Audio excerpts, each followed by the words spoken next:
Paul thought he had it all: a thriving medical career, a loving wife, Ava, and dreams of a perfect future.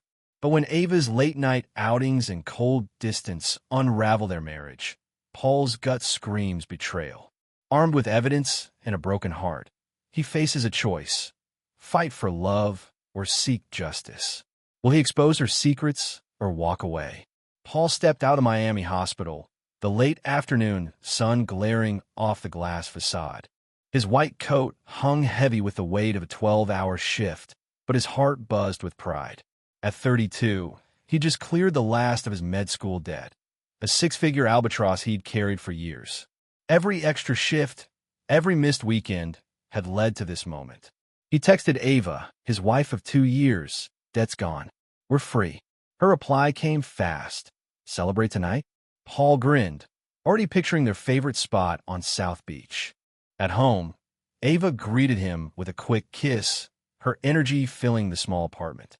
She worked as a marketing exec for a major fashion brand, her days packed with pitches and client dinners. Despite her chaotic schedule, she always made time for Paul. Tonight, she suggested a rooftop bar to toast his milestone. Over mojitos, with the ocean breeze cutting through the humidity, they laughed about their early days, stealing moments between his hospital rotations and her business trips. Paul felt unstoppable, like they were on the cusp of something big. But Ava's next words shifted the mood. "Now that the debt's gone, let's buy a house," she said, eyes gleaming. "Something modern, with a pool, maybe in Coconut Grove." Paul hesitated. He'd planned to save for a few years, build a cushion before starting a family. A house now, with a hefty mortgage, felt like jumping back into financial quicksand. "I want a stable first," he said, keeping his tone light. "No more loans hanging over us." Ava's smile tightened, her fingers tapping the glass. "Stable doesn't mean we can't live a little, Paul." The next week, Paul noticed Ava's push for the house intensify. She sent him listings daily, sprawling villas with price tags that made his stomach lurch. At dinner, she scrolled through photos of marble countertops and waterfront views, her excitement almost contagious. But when he suggested a smaller starter home, she brushed it off. "We deserve better," she insisted. Paul didn't argue. Not yet. He loved her ambition, her drive. It's what drew him to her when they met at a charity gala 3 years ago, her confidence lighting up the room. To keep the peace, Paul took on extra shifts at the hospital. He volunteered for late-night emergencies, covering for colleagues who owed him favors. The extra cash could fund a down payment. He reasoned, even if it meant less time with Ava. She didn't complain, but her texts grew shorter, her calls less frequent. One night, Paul came home at 2 a.m., bone-tired, to find Ava is still awake, scrolling on her phone. "Work thing?" he asked, loosening his tie. "Just catching up," she said, not meeting his eyes. The air felt heavy, like a storm brewing. Weeks turned into months, and Paul's absence became routine. He missed their anniversary dinner, stuck in surgery, and sent roses as an apology. Ava accepted them with a nod, but her warmth had cooled. She started staying late at work, citing client meetings that ran past midnight. Paul trusted her. She'd always been upfront about her demanding job, but a nagging feeling crept in.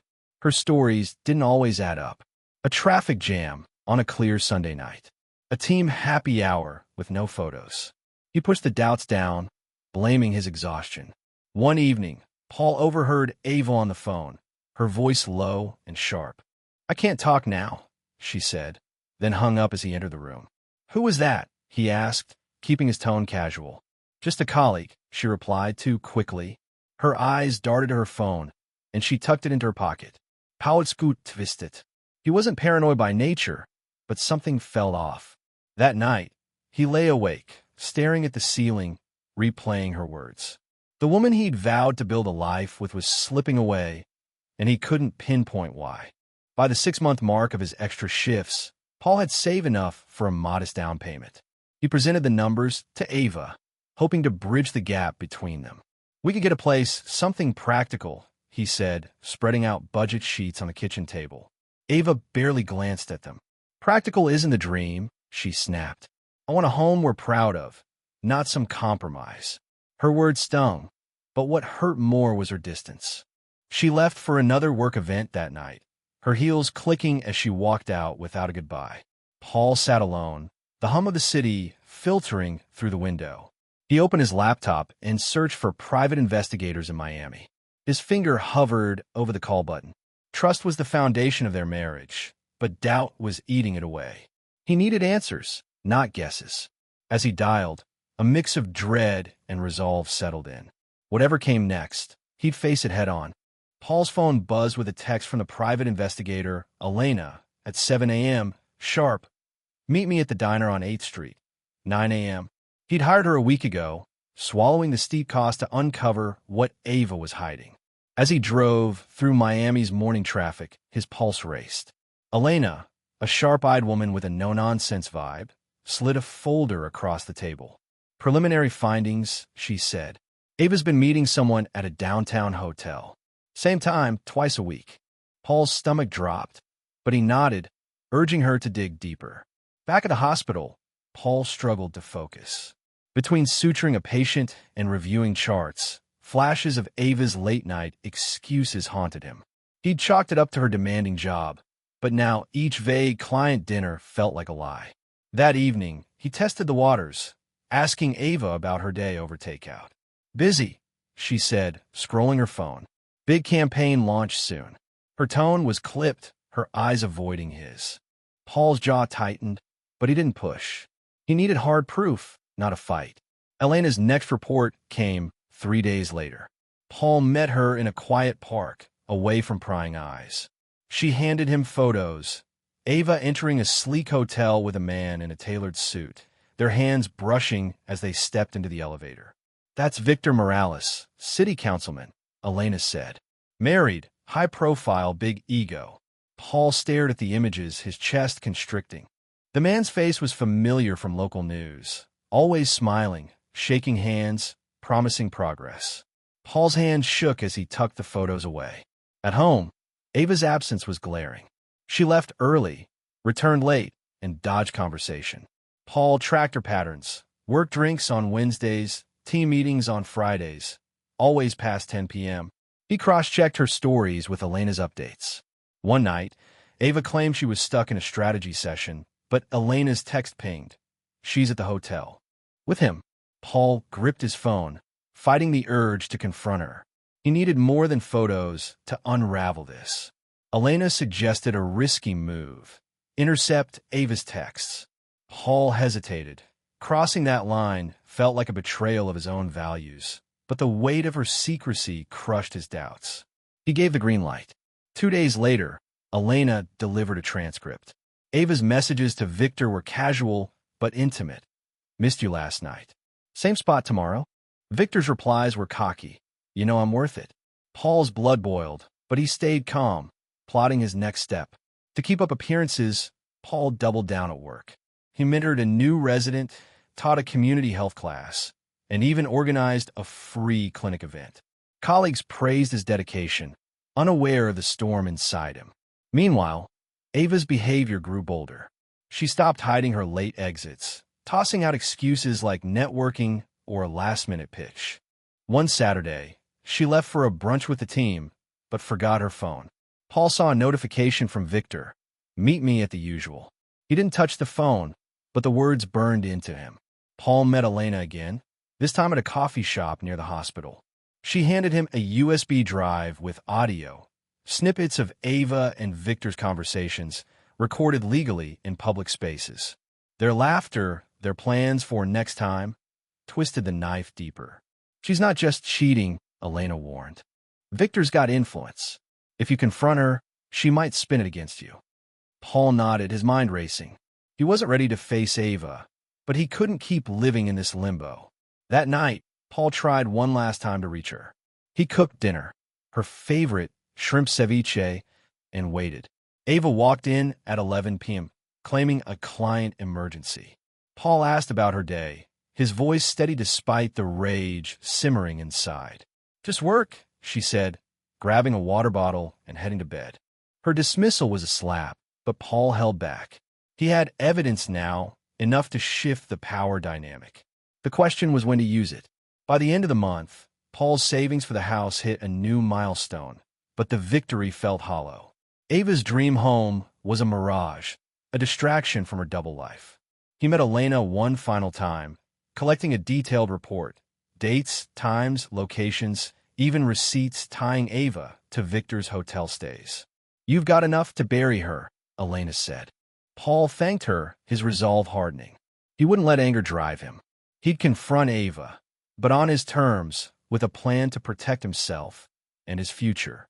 Paul sat in his car outside the hospital, the folder of evidence from Elena burning a hole in his passenger seat.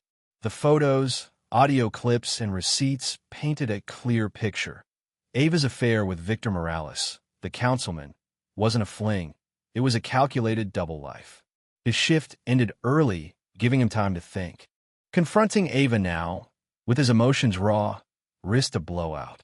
Instead, he drove to a quiet beachfront, letting the waves steady his nerves. He needed a strategy, not a scene.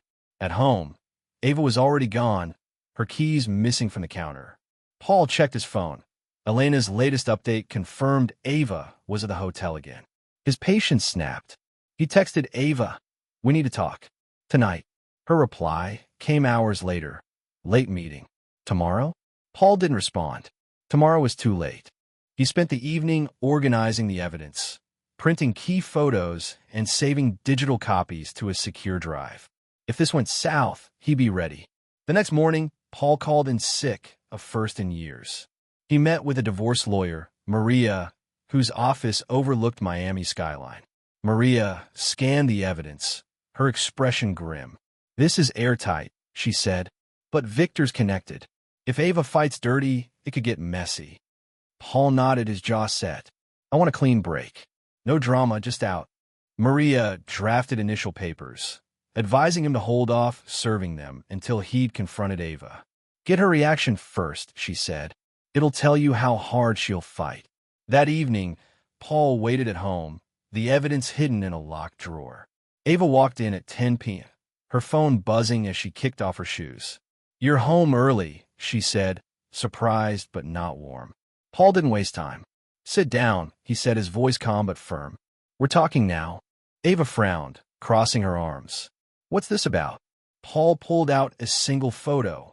Her and Victor entering the hotel, time-stamped. Her face froze, eyes darting to the image. "Don't lie," Paul said, cutting off her stammer. "I know about Victor. I have proof, dates, texts, audio." Ava's defiance kicked in. She stood, voice rising. "You spied on me? You're obsessed with controlling me." Paul stayed seated, unshaken. "I trusted you. You broke that. Explain." Ava's anger erupted. She accused him of neglecting her, claiming his endless shifts left her lonely. "You pushed me away," she snapped. "Victor was there when you weren't." Paul's heart twisted, but he didn't flinch. "I worked for us, for the house you wanted, the future we planned. You chose him." Ava laughed bitterly. "I chose to feel alive. You don't get to judge me." Her words cut deep, but Paul saw through her deflection. She wasn't sorry, just cornered. He leaned forward.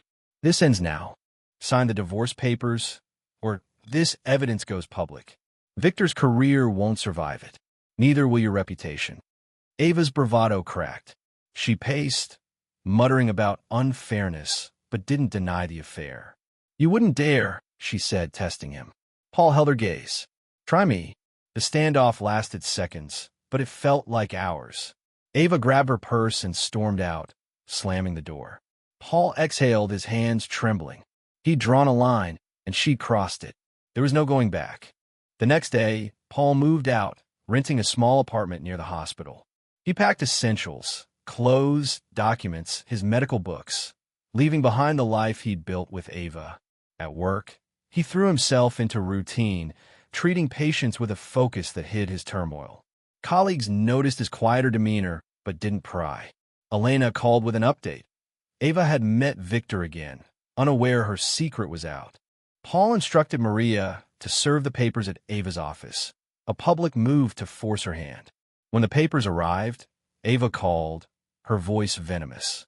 "You're ruining everything," she shouted. Paul stayed calm. "Sign, and we're done quietly. Fight me, and everyone knows." She hung up, but Paul knew she was rattled. He spent the evening with a friend, Javier, who worked at the hospital. Over beers, Paul shared the truth. Javier listened, then clapped his shoulder. "You're stronger than this. Let her go." Paul nodded, feeling the weight of his decision settle. He wasn't just fighting for freedom. He was reclaiming his life. Paul woke in his new apartment, the hum of Miami's morning traffic filtering through the window. The stark space, bare walls, a single couch, boxes still unpacked, felt like a fresh start. He'd left the house he'd worked so hard for, but the weight of Ava's betrayal no longer pinned him down. His phone buzzed with a message from Maria, his lawyer. "Papers served yesterday. Ava's got 30 days to respond." Paul exhaled, ready for whatever came next. At the hospital, he dove into work, leading a trauma team through a high-stakes surgery. The focus kept his mind sharp, pushing thoughts of Ava to the edges. During a break, he checked his email. Elena, the private investigator, had sent a final report. Ava was still meeting Victor, oblivious to the legal storm brewing. Paul forwarded the update to Maria, who advised holding the evidence tight. "If she stalls, we use it," Maria said. Paul agreed, his resolve like steel. Ava's silence broke 2 days later. She called during Paul's lunch break, her voice sharp but unsteady. "You think you can humiliate me at work?" she spat, referencing the divorce papers served at her office. Paul leaned against the hospital wall, keeping his tone even. "Sign them, Ava, or the photos and texts go to every news outlet in Miami." She laughed, but it was forced, brittle. "You're bluffing. You don't have the guts." Paul hung up, his heart racing, but his decision firm. He met Maria that afternoon in her office, the city skyline a backdrop to their strategy session. She laid out the terms: equal asset division, no alimony, and a gag clause to keep the evidence private if Ava complied. "She's cornered," Maria said. "Victor's too powerful to risk a scandal." Paul nodded, picturing the councilman's smug face on campaign posters. He wanted justice, not revenge, but Ava needed to feel the consequences. Back at the hospital, Paul's colleagues noticed his lighter mood. He joined them for a rare after-work coffee, laughing at their stories and feeling human again. Javier, his friend, pulled him aside. "You're looking like yourself, man. Keep it up." Paul confided about the divorce, leaving out the gritty details. Javier's support grounded him, a reminder that he wasn't alone. That night, he signed up for a local 5K run, a small step to reclaim his life beyond work. A week later, Ava texted, "Let's talk." "My office, 6 p.m." Paul arrived early, the sleek marketing firm buzzing with activity. Ava sat at her desk, the divorce papers stacked neatly in front of her. Her eyes were cold, but her hands fidgeted. "You win," she said, sliding the signed documents across. "No need to ruin me." Paul scanned the papers, confirming her signature. "This stays quiet if you keep your word," he said, pocketing the evidence list Maria had prepared. As he left, Ava called after him. "You never care enough to notice me." Paul paused, then turned. "I noticed everything. You chose to leave." He walked out, the door clicking shut behind him. The signed papers felt like a key, unlocking his future. That evening, he called his sister in Tampa, sharing the news. Her voice cracked with relief.